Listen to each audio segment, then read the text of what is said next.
किशन एक गरीब चरवाहा था। वह पहाड़ों के एक छोटे से गांव में लोगों की भेड़ बकरियां चराने जंगल में जाता था। लेकिन इधर कई महीनों से वह बहुत गरीबी में दिन गुजार रहा था, क्योंकि लोगों ने जानवर पालने ही बंद कर दिए थे। चलकर शहर में कोई नौकरी ढूंढनी होगी, यहाँ तो कोई काम मिलता नहीं है। वह शहर की तरफ नौकरी की तलाश में पैदल चल पड़ा था। हाथ में सिर्फ एक खाने की पोटली थी और एक लोटा था। जब भूख लगती तो अपनी पोटली खोलकर रोटी खा लेता। वह चलते चलते थक गया था। एक अनार के पेड़ के नीचे बैठ गया। अपनी बदकिस्मती पर उसकी आंखों से आंसू गिरने लगे। उसके आंसुओं की कुछ बूंदें पेड़ की जड़ में जाकर गिर पड़ी। अचानक पेड़ की जड़ों से आवाज आई, अरे, कोई है जो मुझे एक बूंद पानी पिला दे? किसी के खांसने की आवाज आई। उसने उठकर इधर उधर देखा, कोई दिखाई नहीं पड़ा। वह झट से गया और पास ही में बहने वाली नदी से पानी लेकर आया और पेड़ की जड़ों में डाल दिया। जड़ में पानी पहुंचते ही, तुमने मुझे पानी पिलाकर मेरी सांसें लौटा दी। मैं तुमसे बहुत प्रसन्न हूँ। इस पेड़ के नीचे एक गड्ढा है, उसमें कुछ अनार के बीज हैं। उन्हें अपने साथ ले जाओ और अपने आंगन में लगा दो। वह तुम्हें वह सब कुछ देंगे जो तुम चाहोगे, लेकिन आज के बाद कभी आंसू मत गिराना। किशन ने जाकर देखा तो पेड़ के नीचे सचमुच गड्ढे में कुछ बीज थे। उसने उन्हें उठा लिया। बहुत बहुत धन्यवाद। पर आप कौन हैं और मुझ पर इतनी कृपा करने का क्या कारण है? मैं इसी पेड़ की जड़ों में रहता हूँ। 2 दिन पहले ही कुछ लोगों ने पेड़ काटने का प्रयास किया था। उस समय से मैं बेसुध था। अभी बहुत प्यास लगी थी, इसीलिए तुम्हें आवाज दी थी। ठीक है, मैं तो घर से नौकरी की तलाश में निकला था। अब तुम्हारी ही नौकरी सही। घर आकर उसने अपने आंगन के एक कोने में बीज लगा दिया। सुबह जब सोकर उठा तो वहाँ एक अनार का पेड़ उग गया था। वह बहुत खुश हुआ। ये अनार का पेड़ कैसे मेरी इच्छा पूरी कर पाएगी? तभी उसने देखा कि पेड़ की कुछ डालियों पर छोटे छोटे अनार लगे हैं। एक अनार नीचे गिरा था। उसने अनार तोड़कर देखा तो उस अनार के बीज सोने के थे। उसकी आंखें हैरानी से फैल गईं। वह पेड़ पर चढ़कर अनार तोड़ने की सोच रहा था। तभी पेड़ से आवाज आई, किशन, थोड़ा सब्र करो। जो अनार नीचे गिरेंगे वही उठाना। थोड़ा थोड़ा करके बाजार में बेच देना। हाँ, इस पेड़ की जितनी अच्छी देखभाल करोगे उतने ही ज्यादा फल तुम्हें मिलेंगे। ध्यान रखना, ये बात किसी को पता ना चले। उसने पेड़ में पानी डाल दिया, फिर जाकर बाहर बैठ गया। उसी समय उसका एक पड़ोसी बांके आ गया। उसने जैसे ही उसे देखा, अरे किशन, तुम तो कल शहर कमाने गए थे, इतने जल्दी कैसे लौट आए? हाँ, गया तो था, पर रास्ते में ही कुछ तबीयत ढीली लगी तो लौट आया। अरे, तबीयत खराब थी तो वैद्य जी को दिखा लिया होता। बांके चुपचाप चला गया, लेकिन सारे गांव में इस खबर का ढिंढोरा पीट दिया कि किशन वापस आ गया है। अब चलकर यहीं गांव में ही कोई काम ढूंढता हूँ। उसने जाकर उस दिन खेत में काम किया। शाम को घर आने के बाद पेड़ के पास गया तो कुछ अनार नीचे गिरे थे। जल्दी से उन्हें तोड़ा। अरे, ये तो कमाल हो गया। इन अनारों में भी बीज की जगह सोना है। वह तुरंत सोना लेकर बाजार गया और उसे बेच दिया। उसको उम्मीद से अधिक पैसे मिले। अब तो वह बहुत खुश था। अब ये रोज का नियम बन गया था। धीरे धीरे उसके पास बहुत धन हो गया। अब वह कहीं काम पर नहीं जाता था। उसके रहन सहन, उसके कपड़ों में तो बदलाव ही आ गया था। अरे, इस फक्कड़ की तो किस्मत ही पलट गई है। वह हमेशा इसी ताक में रहता कि किशन क्या करता है। एक दिन सुबह सुबह उसके आंगन में पहले उसने एक बॉल डाल दी। इसके बाद उसे उठाने के बहाने आंगन में कूद गया। वहाँ उसने देखा कि किशन पेड़ के नीचे से अनार उठा रहा है। ये अनार के फल है ना, कुछ हमें भी दे दो, मैं भी खा के देखूं कैसा है। किशन ने चुपचाप उसे अनार दे दिया। जब बांके ने अनार तोड़ा तो वह एक साधारण अनार था। शायद यही अनार बेचकर ही ये पैसे वाला बन गया है। लेकिन फिर भी वह सोचता रहा। अनार बेचकर कोई इतना अमीर नहीं बन सकता, जरूर कुछ और राज है।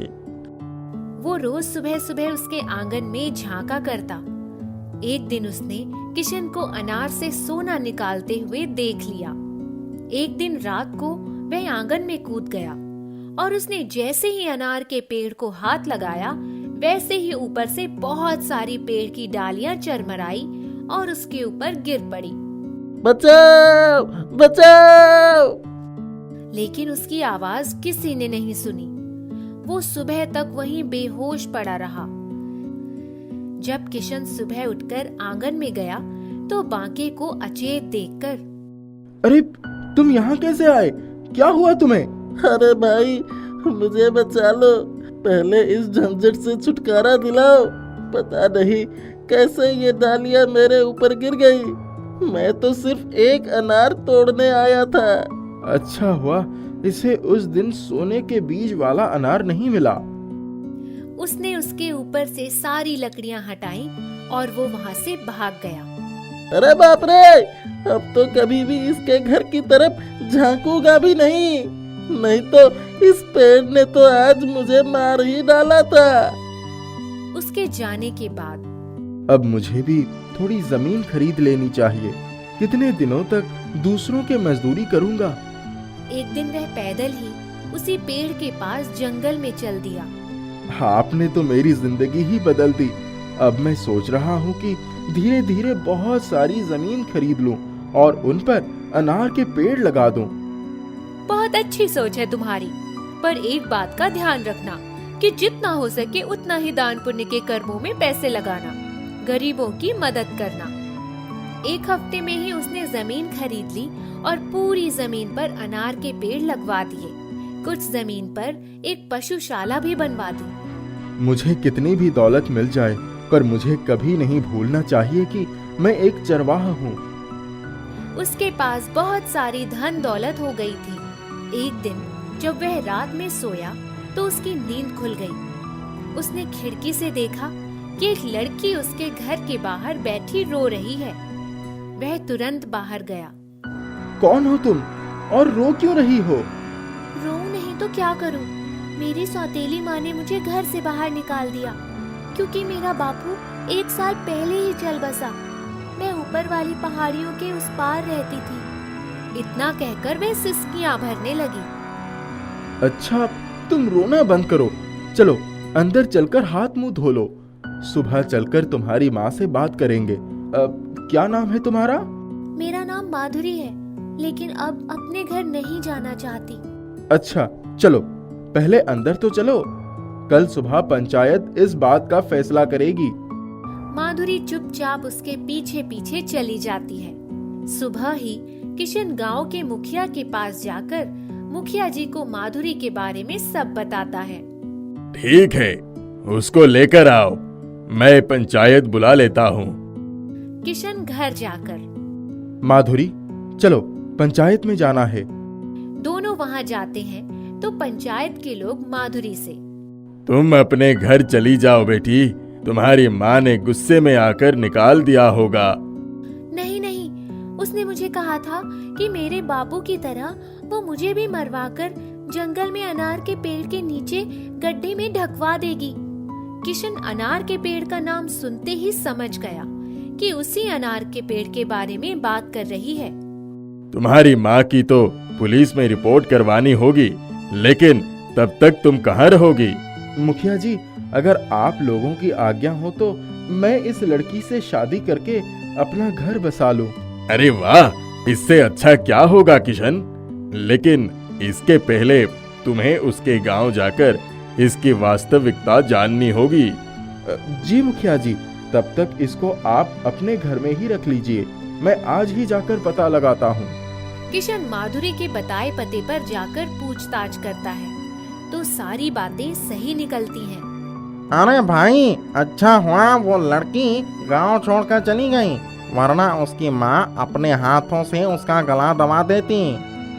किशन वापस आकर मुखिया जी से सारी बातें बताता है। ठीक है, तुम शादी की तैयारी करो, कल तुम्हारा विवाह होगा और मैं स्वयं कन्यादान करूंगा। मुखिया जी, बस एक जीवन साथी की कमी थी, वो भी पूरी हो गई। उनका विवाह हो गया। दोनों बहुत खुश थे।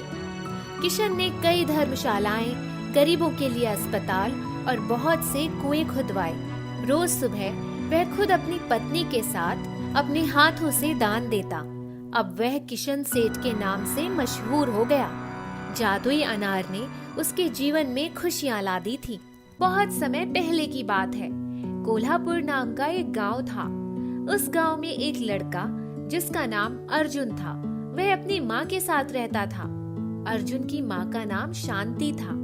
अर्जुन और उसकी माँ एक छोटी सी झोपड़ी में रहते थे और वे बहुत ही गरीब थे। अर्जुन के पास एक गाय थी जिसका दूध बेचकर वह अपना और अपनी माँ का पेट भरता था। कोल्हापुर गांव का मुखिया, जिसका नाम तेज प्रताप था, वह बहुत ही घमंडी और कठोर दिल का था। वह अर्जुन के सारे जमीन पर पहले ही कब्जा कर लिया था, जिससे अब अर्जुन के पास झोपड़ी के अलावा और कुछ भी नहीं था। एक दिन अर्जुन अपनी माँ से अपने पिताजी के बारे में पूछने लगता है। माँ, जब भी मैं पिताजी के बारे में आपसे पूछता हूँ तो आप चुप क्यों हो जाती हो? आज मैं आपसे जानकर रहूंगा कि मेरे पिताजी कहाँ हैं। बेटा, तुम हमेशा इस बात पर क्यों अड़ जाते हो? ठीक है, अगर तुम जानना ही चाहते हो तो मैं तुम्हें बताती हूँ। जब तुम छोटे थे तो तुम्हारे पिताजी इस गांव के मुखिया तेज प्रताप से कुछ पैसे उधार लिए थे और वे उस पैसे को नहीं चुका पाए, जिससे मुखिया ने हमारी सारी जमीनों पर कब्जा कर लिया। इस बात से तुम्हारे पिताजी बहुत चिंतित होकर घर छोड़कर चले गए। गांव वाले बोलते हैं कि उन्होंने परेशान होकर आत्महत्या कर ली। मगर बेटा, तेरे पिताजी किसी मुश्किल से इतनी आसानी से हार मानने वाले नहीं थे। वह बहुत ही परिश्रमी और बहादुर इंसान थे। मुझे यकीन है कि वे अभी भी जिंदा हैं। अर्जुन माँ की बातें सुनकर बहुत दुखी हो जाता है। माँ, मैं आपसे वादा करता हूँ कि मैं अपनी जमीन उस मुखिया के पास से छुड़ा कर ही रहूंगा। इतना कहकर अर्जुन वहाँ से चला जाता है। एक दिन अर्जुन अपनी गाय को चराने जंगल जाता है। धूप बहुत तेज रहती है, जिससे अर्जुन को बहुत तेज प्यास लगती है। फिर वह पानी की तलाश में इधर उधर देखने लगता है। तभी उसकी नजर एक कुटिया पर पड़ती है। वह कुटिया के पास जाता है तो वहाँ एक साधु को देखता है।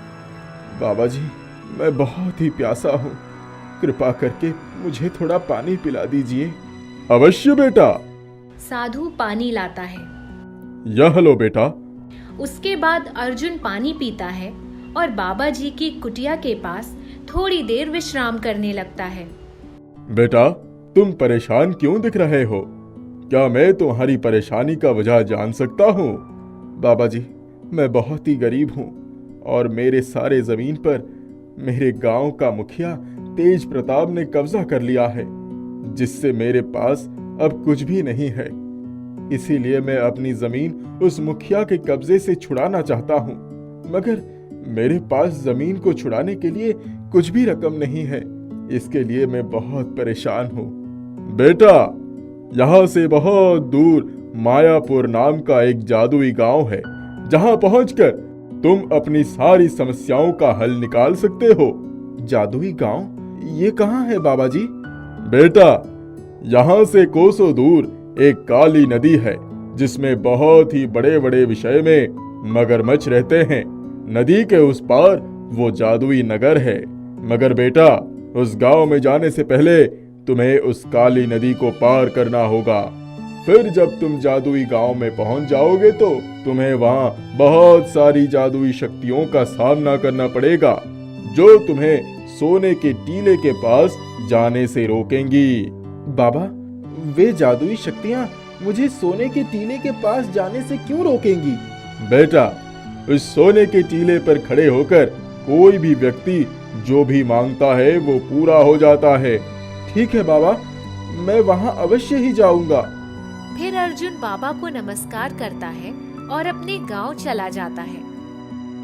माँ, मैं आज एक बाबा से मिला जिन्होंने मुझे एक जादुई गांव के बारे में बताया। मैं वहां जाने की सोच रहा हूँ। वहां जाने पर हमारी सारी समस्याएं दूर हो जाएंगी, मगर वहां पहुंचना बहुत ही मुश्किल है। उसके लिए मुझे बहुत कठिनाइयों का सामना करना पड़ेगा। नहीं बेटा, मैं तुम्हें किसी भी जादुई गांव में नहीं जाने दूंगी। तेरे पिताजी तो मुझे छोड़कर चले गए, अब तू भी मुझे छोड़कर जाने की बात कर रहा है। माँ, क्या तुम्हें अपने बेटे की बहादुरी पर भरोसा नहीं है? कुछ नहीं होगा मुझे। मैं अपना जमीन उस मुखिया के कब्जे से छुड़ाने के लिए जादुई गांव अवश्य जाऊंगा, जिसके लिए मेरे पिताजी मुझसे दूर हो गए। मैं उस कार्य को अवश्य ही पूरा करूंगा। यह कहकर अर्जुन घर से निकल जाता है। जब अर्जुन वहां के लिए निकलता है तो उसके रास्ते में वह काली नदी पड़ती है। वह जैसे ही नदी में प्रवेश करता है, उसे एक मगरमच्छ दिखता है जो उसे खाने के लिए उसकी तरफ आता है। उसको अपनी तरफ आता देखकर अर्जुन अपने पास से चाकू निकालता है और उस मगरमच्छ के पेट को फाड़ देता है। जैसे ही मगरमच्छ का पेट फटता है, उसमें से एक सुनहरी मछली निकलती है। सुनहरी मछली जब खुद को मगरमच्छ के पेट से आजाद पाती है तो वह बहुत खुश हो जाती है और अर्जुन को धन्यवाद बोलती है। आज आपने मुझे मगरमच्छ के पेट से आजाद किया है, इसके लिए मैं आपकी सदैव आभारी रहूंगी।